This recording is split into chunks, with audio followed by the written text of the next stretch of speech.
allez prendre vos Bibles dans Matthieu 14, verset, à partir du verset 22. Verset 22. Je fais la lecture.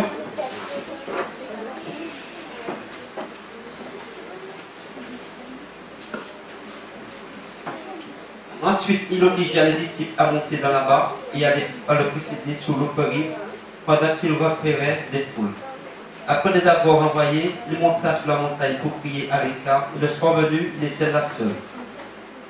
Verset 24. La barque était déjà à une distance de plusieurs stades de la terre, malmenée par les vagues, quand le vent était contraire.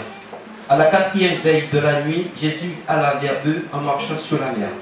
Quand les disciples le virent marcher sur la mer, ils furent troublés et dirent: c'est un fantôme. Et dans leur crainte, ils poussèrent des cris. Jésus leur dit aussitôt: rassurez-vous, c'est moi, n'ayez pas peur. Puis elle lui répondit: c'est toi, ordonne-moi d'aller vers toi sur les eaux. Et il dit: viens. Pierre sortit de la barque et marcha sur les eaux pour aller vers Jésus. Mais en voyant que le vent était fort, il eut peur. Et comme il commençait à enfoncer, il s'écria: Seigneur, sauve-moi. Aussitôt Jésus entendit la main, le saisit et lui dit: homme de peu de foi, pourquoi as-tu douté? Le partage que je vais faire avec vous, frères et sœurs, c'est qu'on voit effectivement Jésus qui marche sur les eaux. Et Pierre demande au Seigneur: Seigneur, si c'est toi, ordonne que je vienne. Donc sous la parole de Dieu, Pierre a marché sur les eaux. Et tant qu'il avait les yeux fixés sur Jésus, rien ne se passait. Donc il avait la confiance effectivement que Jésus est là et que même s'il y a des problèmes, même s'il y a des tempêtes, que Jésus serait là à côté de lui. Mais quand effectivement il a regardé aux alentours, il a entendu le vent souffler. Donc c'est du coup épreuve tout ça, pour les montagnes, pour tout ce qu'il y a aux alentours, c'est là qu'il a commencé à s'enfoncer. Mes frères et sœurs, vous devez avoir la même réaction. La réaction, c'est que tant que vos yeux sont fixés sur Jésus, vous êtes comme lui. Parce que vous reflétez l'image du Tout-Puissant.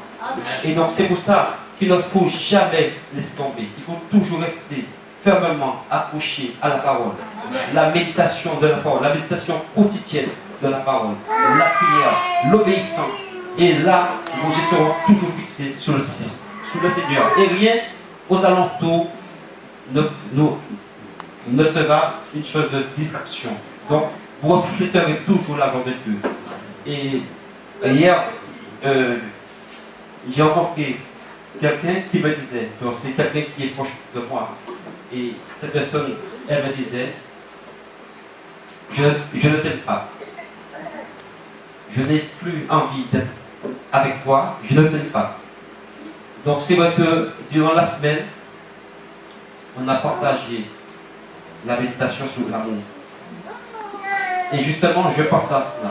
Je pense à cela que dans les épreuves, tout ce qu'il y a aux alentours, si on fait attention à ça, ça ne peut que nous détruire, que nous faire couler. Et j'ai pensé à cette personne fortement. J'ai dit: non, Seigneur, merci pour la méditation que tu m'as donnée cette semaine. La méditation où nous avons prêché sur l'amour, où nous avons prié. Et j'ai ressenti la douleur pour cette personne, justement, qui était à côté de moi. Et cette personne, je priais pour elle, justement pour que cette personne revienne à Christ. Et que l'amour de Dieu demeure dans son cœur. Et que même si on fait face à des épreuves, on sait que Dieu est là.